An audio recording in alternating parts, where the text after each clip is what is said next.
$1 upgrades, surefire ways to escape the crowds, and VIP-like treatment? Disney World might be expensive, but these extra add-ons could be worth budgeting for.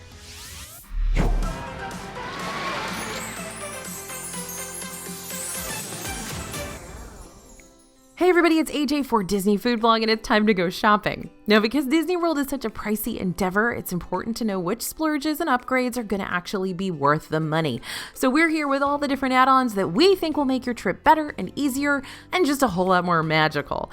So how about if we start off today's video with something you can get for your Disney World trip that is free? If you want a way to keep your reservations and packing lists and details of your vacation all together and out of your head, go ahead and scan the QR code you see on your screen right now, or jump over to disneyfoodblog.com/disneyplans and download the free Disney World planning worksheets we've got for you. That'll help you keep your vacation details on track before and during your upcoming trip. All right, we're going to start today's video with $1 upgrades. You can improve your Disney snacking experience for just $1, my friends. $1 bill. Several places around the Disney parks and resorts have $1 upgrades for their most popular snacks. So let's take a look at where exactly you can track these down. At multiple quick service locations and snack carts, you can find one of my personal $1 favorites, that all too glorious plastic cheese that you can use to accompany your Mickey pretzels, French fries, and corn dog nuggies. Now, more often than not, you're going to wind up grabbing a $1 plastic cheese cup at places like Casey's Corner in Magic Kingdom, Backlot Express in Hollywood Studios, and Woody's Lunchbox also in Hollywood Studios. At Pecos Bill Talltale Inn and Cafe inside Magic Kingdom, the plastic cheese gets a bit of a makeover and turns into $1 queso for your chips and tacos. And if you're in the mood for a sweeter $1 upgrade instead, hit up the churro carts for some extra chocolate sauce that you can either use on your churro or maybe even on your Mickey pretzel if you've got a hankering for something sweet and salty. If you haven't tried it, you gotta try it. Now, this next one's cheating a little bit because it's technically $1.50, but the frosting cups you can get at Gideon's Bakehouse in Disney Springs are still worth mentioning, because we could happily just eat the frosting minus the cookie and still be happy ducks, and I'm not going to admit that I've done that many times. Speaking of Disney Springs upgrades, an actual legit $1 upgrade you can find at this shopping district exists over at Everglazed Donuts and Cold Brew. If you want to improve your grilled cheese sandwich from there, you can upgrade the regular bread into donuts instead for, again, that sweet and salty combo. And for $1 more on top of that, you can throw you a couple of slices of bacon into that grilled cheese and donut sandwich. Okay, the second upgrade, totally worth buying, is the preferred room. So we've been burned by our Disney hotel rooms before. No matter which resort you're planning on staying at, whether it be a value, moderate, or deluxe hotel, you do have the option of upgrading your standard room to a preferred room, and it might be worth it. Because Disney World resorts tend to be massive, there's always the chance you're going to book a standard room and be placed way out in the boonies, away from all those central amenities like the restaurants, the lobby, the gift shops, the pools, the transportation. But preferred rooms can help keep you close to those resort offerings instead of forcing you to make a giant trek every time you need to reach them. When you're checking into your resort room, it's also a good idea to make a room request on top of booking that preferred room. Because yes, a preferred room, which you can pay extra for, will put you closer to certain resort amenities, but Disney can't read your mind when it comes to which ones you're going to want to prioritize. So when you go on the My Disney Experience app to complete your online check-in, which starts 60 days before your vacation, you can make some specific room requests there, like requesting a ground level room or being close to the lobby, something like that. But if your room request is a little more specific, like if you want to request a ground level room or a certain building that you know will put you within steps of, say, the Skyliner or monorail, it's best to call 407-WDW-DISNEY, 407-939-3476, and talk directly to a cast member to let them know what you're after. Just make sure that you have your confirmation number, and they should be able to add that request right into your reservation. Now, these specific requests can't always be fulfilled, but it's better to ask about them than assume Disney can just predict what type of preferred room you're looking for, because cast members will still do their very best to fulfill your requests if they can. Next thing you are not going to regret buying in Disney World is the best snacks. Now, I'm giving you permission right now to get emotional over Disney food if you want to, because I know for a fact that some of those Disney snacks are snacks you've been dreaming of trying for ages. And then suddenly you're on vacation and that snack is in your hands and you get to take that first bite and it's everything you've ever hoped for. Yes, some Disney snacks are religious experiences and that's okay. Now, my hope for your next Disney World trip is that you really do get that aha snack moment where the food feels like it was just made for you. And while I don't know your specific snacking preferences, here are just a few of the ones that we've fallen head over heels for time and again. Over at Scat Cats Club and Cafe in Disney's Port Orleans French Quarter Resort, you're going to find those nice, warm, pillowy Mickey beignets of all kinds. We're talking classic beignets, beignets topped with ice cream, beignets served with a salted caramel sauce, beignets jazzed up with booze, seasonal beignets that you'll wish were here year-round. Now, there are a lot of different ways to get your Mickey beignets over at the French Quarter, but all that really matters is that you get some if you're a beignet fan. Now, I don't know if you consider mac and cheese a snack like I do, but I'm here to tell you that some of the best mac and cheese you're going to find on Disney property is hiding over at Gasparilla Island Grill in Disney's Grand Floridian Resort and Spa. This house-made mac and cheese is a trifecta of being creamy, cheesy, and substantial. So if you do want to make this one a snack, you might want to share it with another mac and cheese friend in your group. And let's not forget about the classic Dole Whip, which you can pick up at several locations around Disney property. We love this refreshing treat so much, in fact, that we designed a shirt inspired by it, which you can find at dfbstore.com right now. One thing I would like to mention about Disney snacks, however, is that they do tend to frequently switch up on us. So that snack you're currently fantasizing over may not be available during your next visit. That's why it's always a good idea to keep checking those menus and keep checking back on the DFB website for any and all food news updates. We'll be sure to warn you about disappearing snacks and let you know when new snacks pop up on menus too. Next on our list are those after-hours events. Not everyone's going to agree with this point, and that's because many folks decide to choose either a regular day ticket or an after-hours event ticket instead of purchasing both for the same park, since that'd wind up being more than double the standard ticket price. So if you are trying to decide on which type of park ticket you want to choose, here are a few reasons you may want to choose the after-hours over the regular day one. During the Halloween and holiday seasons, Magic Kingdom hosts 2 different hard-ticketed parties. On select dates, August to October and November, you can attend Mickey's Not So Scary Halloween Party, and then from November to December, Mickey's Very Merry Christmas Party is offered. The parties usually last from 7 p.m. to midnight, though party guests can enter the parks beforehand, starting at 4 p.m. Along with these parties offering special entertainment and snacks and character meet and greets and ride overlays, they also offer much shorter ride wait times since the parties are capped off at a limited number of guests each night they're offered. Oh, another big selling point here, the temperatures are like way more bearable during the parties too, since the sun's not beating down on you for hours on end. Just throwing that out there. This year, Hollywood Studios is also stepping up their Christmas festivities with that new Jollywood after hours party. As part of the event, guests can view the Jingle Bell Jingle Bam nighttime fireworks and projections spectacular. They can have exclusive treats, meet rare characters, and experience tons of other activities and events made for Disney party guests only. Now, Disney Jollywood Nights will take place from 8:30 p.m. to 12:30 a.m., but ticket holders can enter Disney's Hollywood Studios as early as 7 p.m. Now, the holiday parties aren't the only hard-ticketed nighttime events that you can choose to tack onto your trip, though. Disney hosts those after-hours events at Magic Kingdom, Epcot, Hollywood Studios, and Typhoon Lagoon several times throughout the year, too. For the 3 regular theme parks, the hours are most often 10 p.m. to 1 a.m. for these events, with ticket holders still able to enter into the park as early as 7 p.m.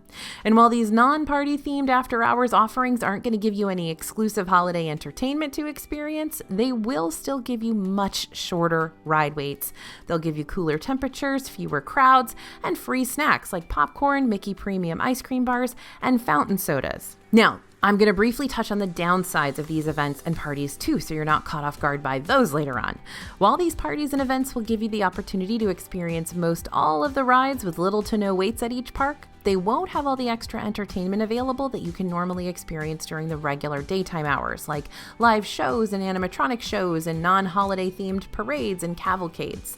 Not to mention, restaurant availability is real limited during these parties and events, so you'll more than likely want to eat before you head to the event or just plan on snacking your way through it. Also, if you're traveling with kids, late night events might push them to the brink. I mean, think about it. Being in the parks until 1 a.m. pushes me to the brink, and my sleep schedule isn't nearly as strict as my kids. So sure, you might experience shorter lines, but you also might be toting around a kid with shorter patience too. So there's lots to consider before deciding whether you want to go the party route or not, but for those who want an exclusive park experience with way fewer people and less waiting, the after hours may end up being the only hours you want to be in the parks. Next up is my personal contribution to your trip, my friends, the cooling towel. So a cooling towel is actually an item that I use all the time in the summer in Disney World. I get it before I get to Disney World since it's going to be way cheaper for you to buy off property. However, if you forget to do so ahead of your trip and you find yourself caught in the parks, you can still pick up a cooling towel at the main Disney gift shops. Now, these are a great way to keep beating the heat when the Orlando sun is doing its best to kill you. All you gotta do is dip them in water and slap them around the back of your neck. And when they dry up, dip them in water again. It's just that easy. Usually what I'll do is I'll go get an ice water from a quick service location and I'll dump it all over my cooling towel, and then I have this freezing cold cooling towel that sticks with me for about an hour. Now, last summer I tested those round the neck fans versus the cooling towel, and the round the neck fan was great until it ran out of battery, and then I had to carry it around the rest of the day. But the cooling towel, that doesn't have a battery, so you just keep making it cool and you just keep getting relief. It's wonderful. But quick forewarning, you're going to want to avoid throwing those towels in your park bag and forgetting about them, because they'll soak up all the lovely sweat you've produced throughout the day and can leave your bag stinking to high heaven. So you want to take these cooling towels out every night to hang them up, and if you have the ability to wash them too, even better. I'd also recommend purchasing a cooling towel that comes in its own carrying case to help contain the odors and the wetness, which again, you can pick up ahead of your trip. On Amazon right now, you can pick up a pack of 4 cooling towels, each with their own carrying cases, for around $13. So even if you don't end up liking them as much as you thought you would, it still might be worth the cost just to try them out. And also, these towels can usually be used as camp towels. If you're camping, they're small, they're packable, they're highly absorbent. So those can be a really good thing to just have around all the time. The next thing that I never regret buying in Disney World are those individual lightning lanes when I need them. So Disney Genie Plus and individual lightning lanes are a divisive issue with Disney World travelers. Can you afford to pay an extra fee to skip the lines? Or maybe a better question is, can you afford not to? In some cases, the premium prices for lightning lanes may not be worth it for you, like if you plan on traveling during those non-peak season times, or you're not a big fan of the popular rides anyways, or you're visiting a park that doesn't really have a lot of super popular rides. Or the ones they do have don't really have long waits. But lightning lanes can also help you guarantee you'll be able to avoid waiting hours for certain rides, giving you more time to enjoy the parks and less time staring at the back of a stranger's head in yet another lengthy queue. Here are just a few of the specific instances when Genie Plus and individual lightning lanes are going to be more than worth the price tag. First, peak seasons. When Disney crowds are at an all-time high, like around the holidays or 3-day weekends, when like Grand Fiesta Tour suddenly becomes a 70-minute wait, I'm not even joking, then you're going to have to make a decision real quick. You can either A, accept that you're only going to get on maybe a few rides, or B, you can have Genie Plus or individual lightning lanes help you do as much as possible, regardless of all the people flooding in the queues. You can get an idea of when Disney will be expecting lower or higher crowd levels just by looking at their day-based ticket prices on the Disney World website. If you're seeing ticket prices toward the lower end of the spectrum, you're probably not going to need Genie Plus as much as you would when ticket prices are hitting their peak. 2, visiting Magic Kingdom and Hollywood Studios. While you'll more than likely still be able to accomplish most all the rides during your visits to Epcot and Animal Kingdom, because there's not a whole lot of rides in these parks that force you to wait forever in a day, Magic Kingdom and Hollywood Studios are a different story. MK has the most rides across all the parks for you to experience, meaning you can really get your money's worth out of your lightning lanes and knock off a bunch of rides at a time in a single setting. Meanwhile, even though Hollywood Studios doesn't have nearly as many rides as Magic Kingdom, the rides it does have are e-ticket, so they all tend to rack up quite the extensive waits that you'll more than likely be eager to skip over. 3, you might want to prioritize the most popular stuff. To be fair, not every ride in the parks is going to be featured in the standard Genie Plus lineup of Lightning Lane offerings. Those e-ticket attractions, the most popular rides, will have a la carte individual Lightning Lane prices, meaning you'll have to pay a surge price per person per ride. These individual Lightning Lanes include Seven Dwarfs Mine Train and Tron Light Cycle Run in Magic Kingdom, Guardians of the Galaxy Cosmic Rewind in Epcot, Rise of the Resistance in Disney's Hollywood Studios, and Flight of Passage in Animal Kingdom. Now, you don't have to pick and choose here. You can totally get Genie Plus and purchase up to 2 a la carte Lightning Lanes per day too. However, if you'd rather ditch the Genie Plus price altogether and focus solely on buying an a la carte Lightning Lane just to make sure you can skip over the massive lines for the hottest rides, you're more than welcome to do that instead. This goes along with what we were talking about earlier with snacks, just at a more extreme level. Because if you can shed happy tears over a really good beignet, just imagine the emotions you'll feel during a quality, multi-course restaurant meal. Disney World is not a place where you're only going to find fried carnival foods. Though don't worry, the funnel cakes and corn dogs are never too far away. But Disney World is a theme park where the restaurants are just as much a part of the overall story as any of the rides and shows are. You have the chance to dine in the Cinderella Castle, or eat food while you're floating through space, or enjoy a full buffet with Mickey and friends in the depths of Africa before your big safari tour. Or you can enjoy a drink at a spaceport bar where bounty hunters and shady characters of all sorts frequently visit to hear the DJ stylings of a rather virtuoso droid while they sip on intergalactic spirits that make their tongues go numb. And I'm not kidding, it really happens. So eating at a high-end or super themed Disney World restaurant could wind up being one of your favorite parts of your whole vacation, either because the quality meal, the immersive theming, or hopefully the combo of both. With that being said, the prices for these meals are not anything to sneeze at. Sorry about that, we probably shouldn't have put sneeze and meals in the same sentence. But if you're more concerned about getting your family fed than investing in some really nice but really expensive signature eats, then a pricey sit-down meal might absolutely be something you regret. And you might be better off sticking with the quick services that can still be super tasty and satisfying too. But if you're celebrating something big, or you're going on a hot date night, or you're just really big into the food scene, then getting a reservation for somewhere like Ohana at Disney's Polynesian Village, or Le Cellier at Epcot, or Hollywood Brown Derby at Hollywood Studios, or Victoria and Albert's might end up being a worthy investment of both your time and money. If you want to study up on all the Disney World restaurants, including the quick services, the sit-downs, the signatures, the brand new restaurants, and everything in between, be sure to check out our DFB Guide to Walt Disney World Dining Plus Snacks bundle over on the dfbstore.com website. We've got all the details you need to plan your snacking and your dining and your spending, even if it's a hot date night. Congratulations, I hope it's great. And be sure to type in the code YouTube if you do pick up some of our books. That's going to give you an extra discount on that purchase. And as always, I thank you so much for your support of our work here at DFB. All right, I love this next one. It is something I have never regretted buying in Disney World, and that's the personalized souvenir. I'm not someone who's super sentimental, by the way, but these are inexpensive things you can get that you will use again and again and again. And tell me how many Disney souvenirs you can say that about.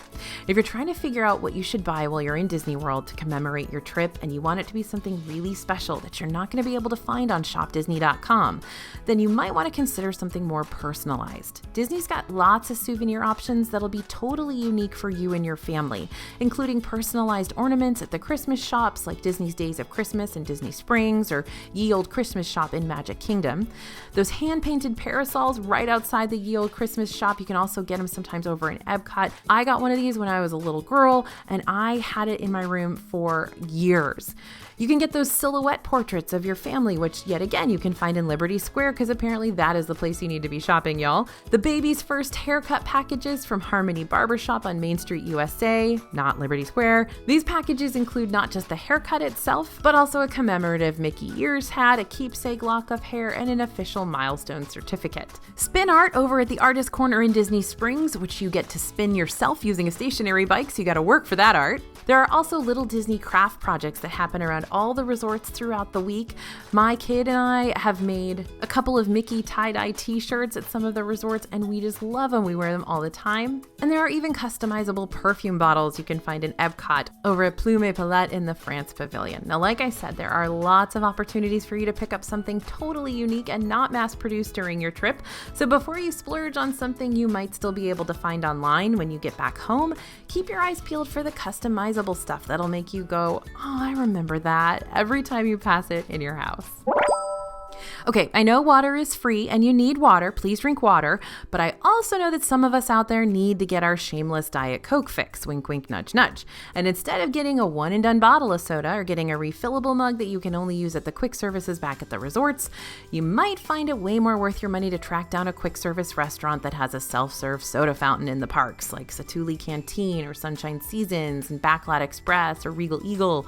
That way, you'll be able to receive a few refills while you're eating, as well as fill up one last time to have a soda to take with you as you journey back into the park. I know, it's a vice, but some of us need it. Now, surprise, surprise, I don't just enjoy Epcot festivals solely for the food. I enjoy other unique merch and entertainment offerings they bring to the table too.